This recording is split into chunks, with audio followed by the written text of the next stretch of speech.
Bonjour et bienvenue dans cette vidéo. Comme tu peux le constater, on va être sur un haul livresque. J'ai donc fait une commande sur la bouquinerie du Sar. Je t'en ai parlé dans mon dernier vlog parce qu'il m'avait titillé avec moins 15%. Oui, il me fallait pas grand chose pour pouvoir faire une commande chez eux. J'ai donc été voir ce qu'ils avaient en stock qui pouvait m'intéresser et comme tu peux le constater, j'ai trouvé quelques œuvres qui m'intéressaient. J'ai fait cette commande par rapport à des Stephen King. Alors, j'avais sélectionné des Stephen King, en particulier Anatomie du... Je sais jamais le titre de ce... Alors, c'est un livre qui explique la façon que Stephen King a de travailler, d'écrire ses livres. Je l'avais mis dans la liste et puis finalement, je l'ai enlevé parce que je me suis dit, j'ai tellement de Stephen King à lire que si en plus je commence à lire les choses qui sont écrites sur lui, on n'a pas terminé. Et puis je le vois assez régulièrement, donc je le prendrai plus tard. J'avais pris celui-ci et j'avais pris Et si ça saigne, qui est un recueil de nouvelles. Ce n'est pas le dernier, mais... ça fait un moment qu'il me fait de l'œil avec sa couverture, avec ce chat. J'ai fait cette commande par rapport à l'achat de ce livre. Malheureusement, j'ai reçu un mail au moment d'expédition du colis qu'il n'avait plus ce Stephen King. Donc, j'ai reçu tout le reste. Donc, j'ai pas eu envie d'ouvrir le carton, il n'y avait pas le Stephen King. Mais bon, on va quand même voir ce que j'ai choisi à côté. Alors, c'est un carton qui pèse 4 tonnes. C'est les rois du recyclage du carton chez la bouquinerie du Sar parce que clairement, voilà, le carton ne ferme même pas. Ils ont mis du scotch. Alors, ils ont été ingénieux. Ils ont mis leur petit flyer au milieu pour que le scotch ne colle pas sur les bouquins. Voilà, c'est un concept. Attendez, je pose ça là parce que ça pèse. J'ai fait un envoi mondial relais, comme d'habitude, ça s'est très bien passé, hyper rapide une fois que le colis est envoyé, pas de souci. Moi, je vous conseille toujours de commander pas mal de bouquins et pas seulement un ou deux parce que il n'y a pas d'éléments de calage entre les bouquins. Et si vous avez 3-4 bouquins, ça a tendance à se barrer, quoi. Faut mieux faire une commande comme moi avec, je crois qu'il y avait 10 bouquins, donc j'en ai que 9. Au moins, il faut un bon Tetris, bien tassé et il n'y a pas de souci. Bon, après... ça pèse un petit peu 4 tonnes. Alors, donc, le petit dépliant. On commence tout de suite par l'un de mes auteurs préférés où je suis méga à la bourre dans la lecture de ses livres. En fait, je fais que d'en récupérer, d'en acheter, mais je les lis pas. Il faut vraiment que je m'y mette. Je parle donc de Douglas Kennedy et j'ai récupéré, le dernier, ou peut-être l'avant-dernier. Parce que celui-là, je crois qu'il est sorti en 2024. Je sais que j'avais participé à un concours pour le gagner. Et c'est pas un format poche, c'est un format de chez Belfond. Donc on est sur un semi-grand format. Donc c'est ainsi que nous vivrons. Alors, par rapport à la 4e de couverture, je pense qu'il va falloir que je me procure Les Hommes ont peur de la lumière, qui a l'air d'être le premier tome de cette œuvre. En gros, c'est l'Amérique qui se déchire et l'Amérique qui se retrouve divisée en deux camps. Voilà, les États-Unis qu'on connaît n'existent plus. Ça a l'air d'être une espèce de dystopie. Et donc le déchirement de cette Amérique se passe dans l'autre bouquin que je viens de vous citer, Les Hommes ont peur de la lumière. Et donc là un peu c'est la suite au vu de ce que je comprends sur la 4e de couve. Parce que franchement je me suis pas attardée plus que ça. Je me suis dit un Douglas Kennedy récent, en plutôt bon état, un format bien sympathique parce que c'est écrit assez gros. Derrière ça se passe en 2045 et une nouvelle guerre de sécession a redessiné les frontières. Sur les côtes est et ouest, une république où la liberté des mœurs est totale mais où la surveillance est constante. Et dans les États du centre, une confédération où divorce, avortement, changement de sexe sont interdits, où les valeurs chrétiennes font foi. Ouais, on va vraiment être dans une opposition, ça je pense que je vais beaucoup aimer. Bon, on va pas en dire plus, c'est marqué roman choc, glaciant de réalisme, le constat effrayant de ce que pourraient devenir bientôt les États-Unis. Tout un programme, franchement ça me donne vraiment beaucoup envie. Mais il faut que je m'y remette dans les Douglas Kennedy, c'est quelque chose, mais j'ai toujours d'autres bouquins que j'ai envie de faire passer avant, mais il va falloir que je le fasse passer. C'est un peu comme les Stephen King, j'en ai plein, je me dis, il faut au moins que j'en lise 4, 5, voire 6 dans l'année pour vraiment avancer. Les Douglas Kennedy, c'est un petit peu pareil. Alors, là, je vais faire plaisir à Adeline les fantaisies de Bullish, car je me suis procuré American Psycho de Bret Easton Ellis. J'ai les lois de l'attraction qu'il a écrit juste avant American Psycho. Je crois que non, j'ai que celui-ci. J'avais vu aussi Luna Park, mais comme c'est un auteur que j'ai pas encore lu, je me suis dit on va peut-être pas trop commencer à faire une collection, donc je me suis arrêtée seulement à celui-ci. Ensuite, une autre série que je n'ai pas encore commencé, que là aussi je commence à avoir beaucoup de tomes, je crois que j'ai les 3 premiers. Je parle donc de la série écrite par Anonyme, Bourbon Kid, et donc je pense que c'est le 4e tome, là aussi ça fera plaisir à Adeline. Psycho Killer, voilà, je l'ai trouvé dans le petit format poche, identique à ce que j'ai déjà, donc voilà le pourquoi du comment. J'ai pas envie d'en savoir plus parce que de toute façon c'est une tétralogie. On en reparlera quand j'aurai commencé cette série. Ensuite, pour continuer ma série que je n'ai pas non plus commencé, des Rougon-Macquart, je commence à avoir cumulé quelques œuvres, j'ai pris, donc on est chez Zola, Le Ventre de Paris. Par contre, j'avais pas pris cette édition-là, j'avais pris une édition beaucoup plus récente, je sais pas ce qu'ils m'ont fait là, mais c'est l'édition où j'ai les premiers tomes. Le premier tome que j'ai, la Fortune des Rougon, je l'ai dans cette édition-là. Donc, on va dire, c'est un mal pour un bien. Ça ne va pas me faire 50 000 collections différentes. J'ai du mal à trouver une collection sympa, assez contemporaine, où il y a toutes les œuvres. C'est toujours qu'à moitié. Donc, on va rester dans l'édition des années 80-90, un truc comme ça, qui n'est pas si moche que ça, mais qui a quand même bien mal vieilli, qui a quand même pas mal, et qui est écrit aussi extrêmement petit. Ensuite, à force de voir Eve Lecture nous parler de Walking Dead en version BD, j'ai fait la recherche sur la bouquinerie du Sar. Je l'ai trouvé, en tout cas j'ai trouvé le tome 1, donc je l'ai acquis car j'ai beaucoup aimé la série télé et ça me manque énormément. Du coup je me suis dit je vais me replonger dedans avec les BD, peut-être faire un comparatif de voir si la série suit vraiment l'œuvre BD ou pas. À voir. Donc voilà. C'est chez Delcourt. Alors par contre, je m'attendais à un format BD classique, couverture cartonnée, mais pas du tout, hein, c'est couverture souple. J'étais assez étonnée. Bon, moi je suis pas une grande adepte des BD, donc on verra bien. Ensuite, sur les conseils de mon amie Charlène qui avait fait une vidéo sur les auteurs bretons. Alors elle n'est malheureusement plus réellement sur YouTube. J'ai trouvé Le Gardien du Feu d'Anatole Lebras. Alors je m'attendais à un bouquin vachement plus petit. Il est énorme. Quand j'ai eu, je dis waouh. Bon, il est un peu dégueulasse, mais ça c'est pas très grave.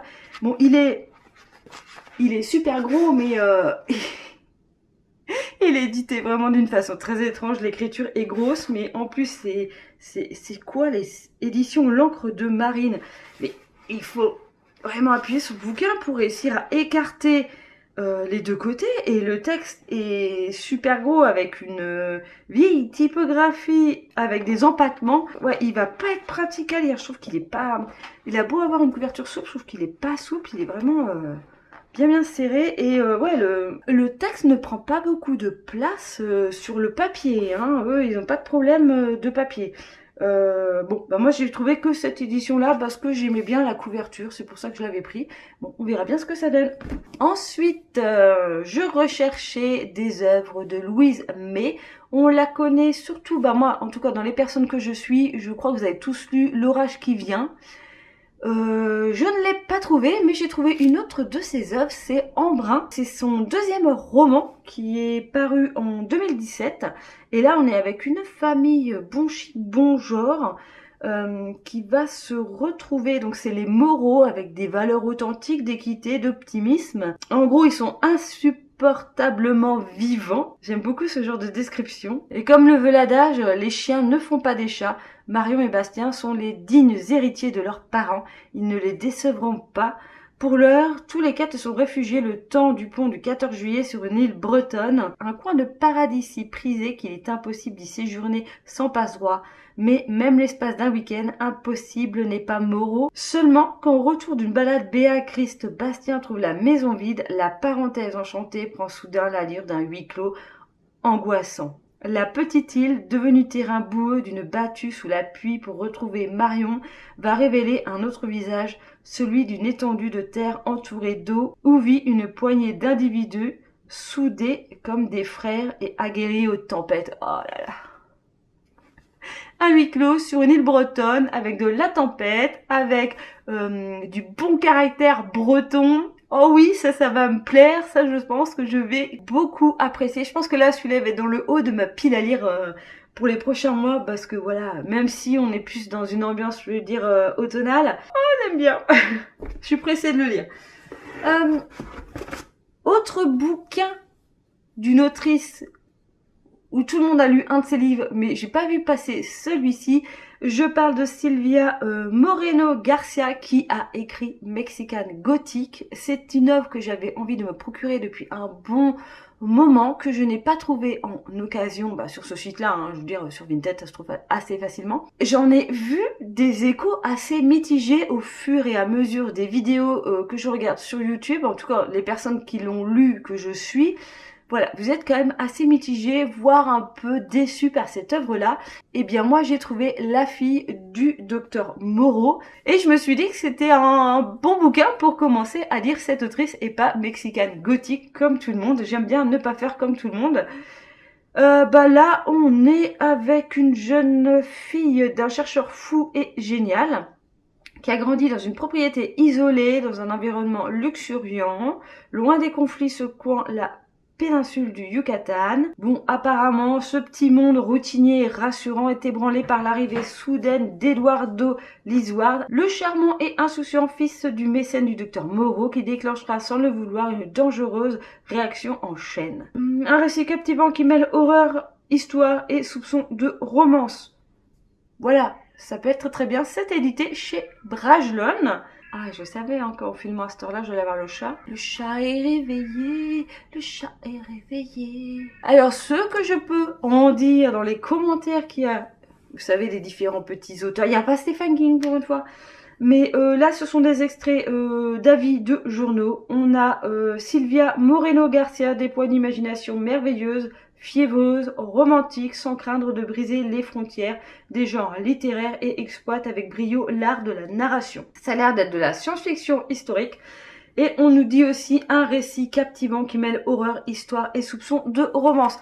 Très bien, c'est exactement ce que j'ai envie. Je lis très très peu de romance et pourtant, alors je suis pas hermétique à la romance. Si vraiment la pure romance, oui, ça me fait chier. Une petite histoire d'amour dans un petit truc un peu glauque, ça peut être sympa. Ça peut changer en tout cas. Hop. Et le dernier bouquin, et pas des moindres comme on pourrait dire, parce que je pense que c'est lui qui a fait tout le poids du carton. Alors franchement, je ne pensais pas que l'ami imaginaire de Stéphane Chopsky, ça doit se prononcer comme ça, était aussi gros. Ça c'est pareil, je l'ai vu passer chez toutes les personnes que je suis. Je dois être la dernière à ne pas l'avoir lu. Je l'avais mis en favori plus d'une fois. Je l'ai, je pense récemment enlevé de mes favoris en me disant non, finalement j'ai pas envie de le lire. Là, je sais pas, je l'ai vu. En gros à 2 €, moins de 3 balles, je l'ai pris. J'ai pas cherché, je l'ai pris. Je me suis dit à un moment j'avais envie de le lire, donc pourquoi pas. Une histoire d'horreur assurément flippante. Une mère et son fils en cavale trouvent refuge dans une petite communauté du Mill Grove en Pennsylvanie, mais dans ce havre de paix, le petit garçon disparaît. Quand il émerge de la forêt 6 jours plus tard, il a l'air indemne. Lui seul sait que quelque chose a changé. La voix du bois est dans sa tête et lui dicte une mission. Ah, ça me fait trop penser à la petite fille qui aimait Tom Garden. Oh, je sais plus. De Stephen King. Un peu un gosse qui se perd en forêt. Voilà. Eh bien, on verra bien. Un roman captivant, original, véritablement surprenant. Et là, on n'a pas une citation de Stephen King, même s'il est cité tout en haut. On a une citation de son fils. Une remarque de son fils. Si vous n'êtes pas renversé par les 50 premières pages, il faut aller consulter. Si je suis pas bouleversée ou renversée dans les 50 premières pages, sachant qu'il en fait 650, ça fera un super bon cale-porte. Voilà. Eh bien, comme je pourrais dire, ça en fait encore plein de grosses pavasses. Je ne sais pas. Tous les bouquins qui m'attirent sont toujours énormes. Là, franchement, on n'a que des trucs... bon, à part la BD... J'ai envie de te dire, là, c'est le Zola qui est le plus petit, quoi. Et on est à 300 pages. Qu'est-ce que vous voulez? Moi, j'ai besoin que ce soit développé, donc j'ai besoin de beaucoup de pages. Bref, je vais vous laisser là parce que vous avez bien compris que je vais avoir beaucoup de lectures, mais surtout beaucoup de Tetris à faire pour faire rentrer ça dans ma bibliothèque. Là, je pense que sincèrement, on est au mois d'avril, mais il va vraiment falloir que j'arrête de commander des bouquins. Bon, on se connaît, hein, je vais pas tenir jusqu'au mois de décembre, mais ma bibliothèque est déjà sur deux épaisseurs de livres, il y en a déjà qui sont calés sur le dessus. Là, je sais même pas si je vais réussir à les rentrer. C'est pas grave, j'ai une grande maison, on va trouver une autre étagère. Et puis le problème sera réglé. Voilà.